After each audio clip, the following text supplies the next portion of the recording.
AudioJungle। Uttar Pradesh का ये सहारनपुर जिला है और आज हम आए हैं रामपुर विधानसभा क्षेत्र से जो प्रत्याशी हैं भारतीय जनता पार्टी के मौजूदा विधायक देवेंद्र नीम।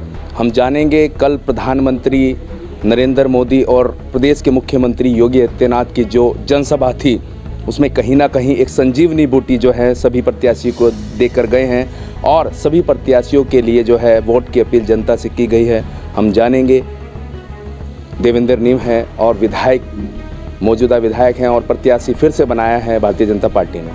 जी सर, कल प्रधानमंत्री जी का आगमन यहाँ हुआ और मुख्यमंत्री का, तो किस तरह से लगता है कि अब सातों विधानसभा पे प्रचंड जीत जो है मिल पाएगी? ये आपने देखा था कल आप लोग हो गए वहाँ पर, जो जनसैलाब वहाँ पर उमड़ा और सिर्फ एक दिन के नोटिस, शॉर्ट नोटिस पर यह सभा हुई और इस सभा में पूरे सहारनपुर के प्रत्येक ग्रामीण क्षेत्रों से और शहरी क्षेत्रों से लोगों का वहाँ पे जमावड़ा था और लोगों ने मोदी और योगी के जो नारे लगाए, बीच बीच में हमारे माननीय मोदी जी को रुकना भी पड़ा। इतना जनसैलाब था और इतने लोगों में उत्साह था और इससे आप पता लग सकता है कि हमारी सरकार जो है एक बार फिर प्रचंड बहुमत से उत्तर प्रदेश में अपनी सरकार बना रही है। गुंडा राज को लेकर मोदी जी ने बोला है कि योगी सरकार में गुंडे जो हैं जेल में हैं, आगे भी ये प्रक्रिया जारी रहेगी।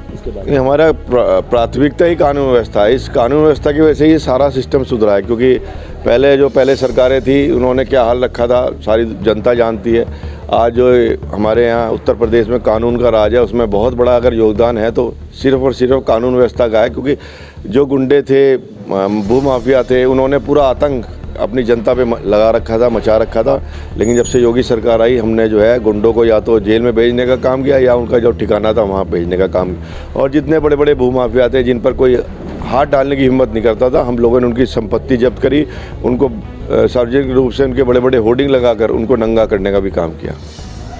अब दोबारा से आपको फिर से प्रत्याशी बनाया गया है, ऐसे कौन कौन से कार्य हैं आपकी विधानसभा में जो अभी तक नहीं हुए हैं, आगे होने जा रहे हैं? हमारी विधानसभा में लगभग सभी काम हुए, लेकिन काम कभी कम नहीं पड़ता, काम हमेशा चलता रहता है और काम लोगों की आशा रहती है कि काम और होना चाहिए। अब हमारे सहारनपुर को ही देख लीजिए कितना काम इस 5 सालों में हमने किया।